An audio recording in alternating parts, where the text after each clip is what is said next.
Oh, hey there. Well, this isn't news for some people, but I wanted to give a perspective of some hockey information.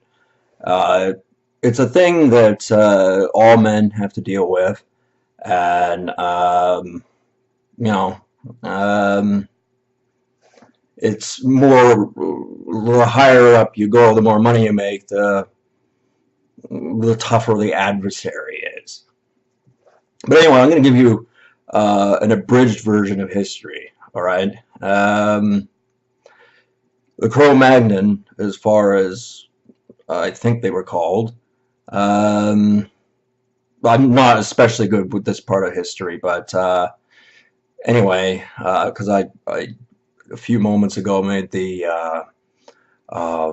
video about Venom, and the thing is, like, well, the Cro-Magnon were, from what I understand, they were the people that migrated to Europe where they ran into Neanderthals. And, Attenborough would be, if he would give an opinion about it, well, I would more or less probably go along with that. So, in case anyone wants to know, this is a Manitoba Moose jersey when they were Vancouver's farm team. Anyway, um, I wanted to make it a point because Neanderthals did go extinct for the most part. Um, the thing is, like, they were bigger and stronger than the Cro-Magnon, and you know, basically the original Fred Flintstone, except um, yeah, Wilma was a giant as well, and a stupid bitch. And the thing is, like, the reason, um, you know, because there was intermingling among quote unquote races back then, and the male Neanderthals were not so successfully genetically because they're a big stupid asshole and they're always getting mad and attacking the Cro-Magnon woman. And, that obviously pisses me off. I don't like that. And the thing is, the reason the women Neanderthals were more successful is actually because they they had like giant noses. I mean, like football-sized noses, right? I mean, my nose is not big. It's that is a story, a long story. The thing is, um, Cro-Magnon men, as far as I understand, were very, some people will call it quixotic. From what I understand of the meaning of the word, it might not mean that to other people, but I think it means somebody who will act rather rash, rather quickly, and not think things through. Anyway, you know, uh, Neanderthals were, they knew how to build like homes to live in and things like that, and you know, the Cro-Magnon learned from them to survive in those conditions. The thing is, like, Cro-Magnon men would go into there where there would be a female Neanderthal, and they'd get on, and then afterwards, the female Neanderthal would, I don't know, club him or something like that in his sleep, and gobble them up. That's a thing. Because she essentially got what she wanted out of the deal, and after that, it didn't matter. And you walk around and you see some really like big, ugly women around, and it's like, if that thing gets anywhere near me, I'm leaving. Because I don't agree with their philosophy. Like I don't want that happening to me. I mean, I think that's quite reasonable. um, and you know, the uh, the thing is, Neanderthal women actually liked Cro-Magnon men because they were, they were the weaker sex at the time to the Neanderthal men who were big stupid assholes, right? So when like a weak guy comes along and she's getting what she wants and she gets to play the tough woman, that turns her crank, and so she was happy that she got everything that she wanted, and the reason they were found out to be turned out to do cannibalistic things.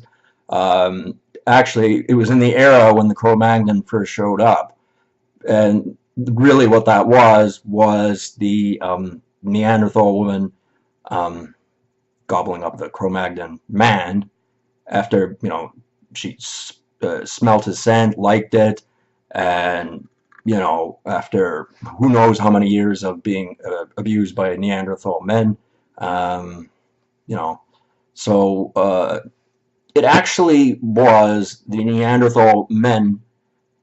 It was their fault that the Neanderthal women um, were not liked by Cro-Magnon men after a while, because we started finding out, exactly what they were doing, and obviously we didn't like it, and we did something about it. I don't know what that was, but something. Anyway, yeah, because it kind of reminds me of an episode from Dexter's Laboratory, where I don't remember it that well, but he was on an alien planet, and there was this thing there, right? And all it could do was, like, all it wanted to do was eat, right? And like Dexter was trapped in a room with it, right?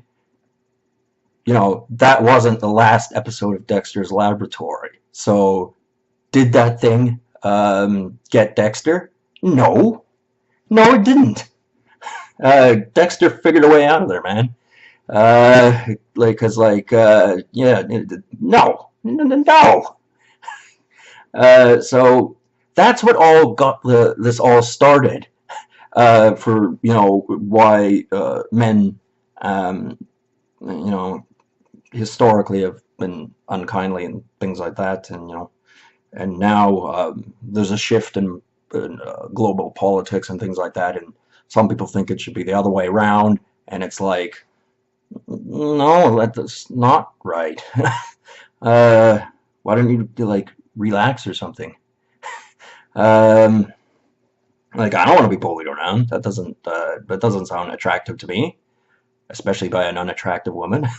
Uh, I'm not even joking about that. Like, I'm serious. Like, that's a thing, and it's got to be avoided.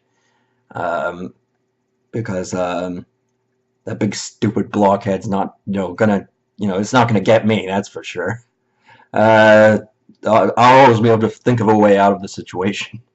I know there very well could be that thing just saying Gork, uh, you know, uh, maniac, maniac, uh, you know, uh, outside my house door at any point in time. Um,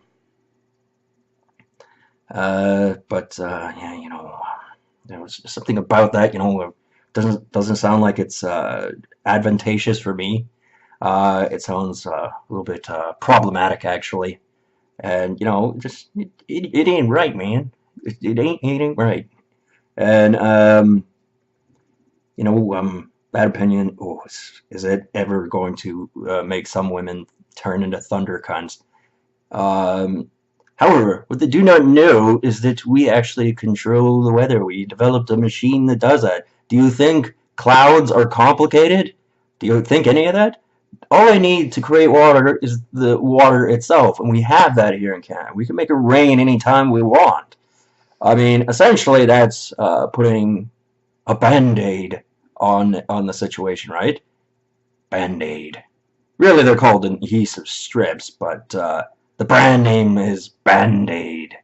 So, Band-Aid. amazing product.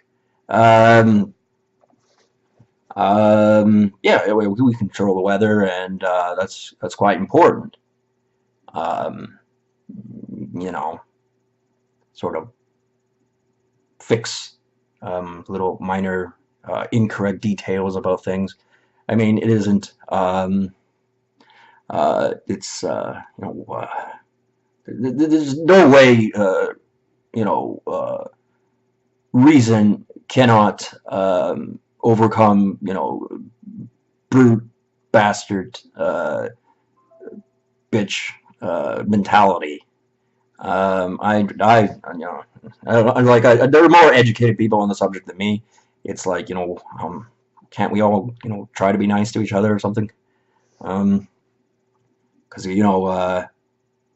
that Venom creature, it's he's got an ugly side, and that's not my fault. So I don't want someone with that kind of a philosophy, taking a gander at me and disrupting my way of doing things. I mean, of course, there are things if they figure are better and it can explain why, I'll listen. It's like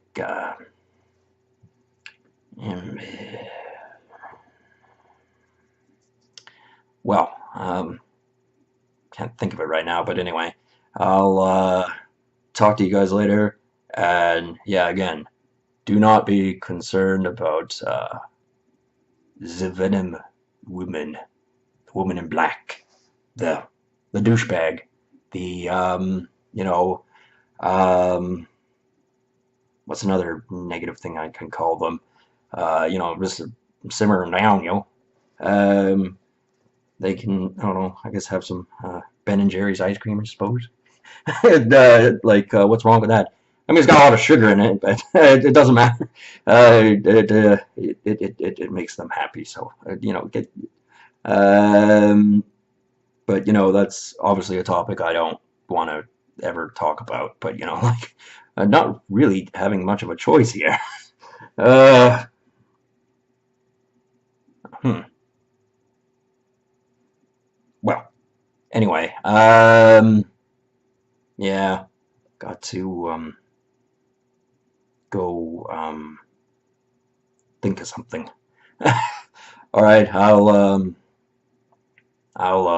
talk to you people later. Have a good one.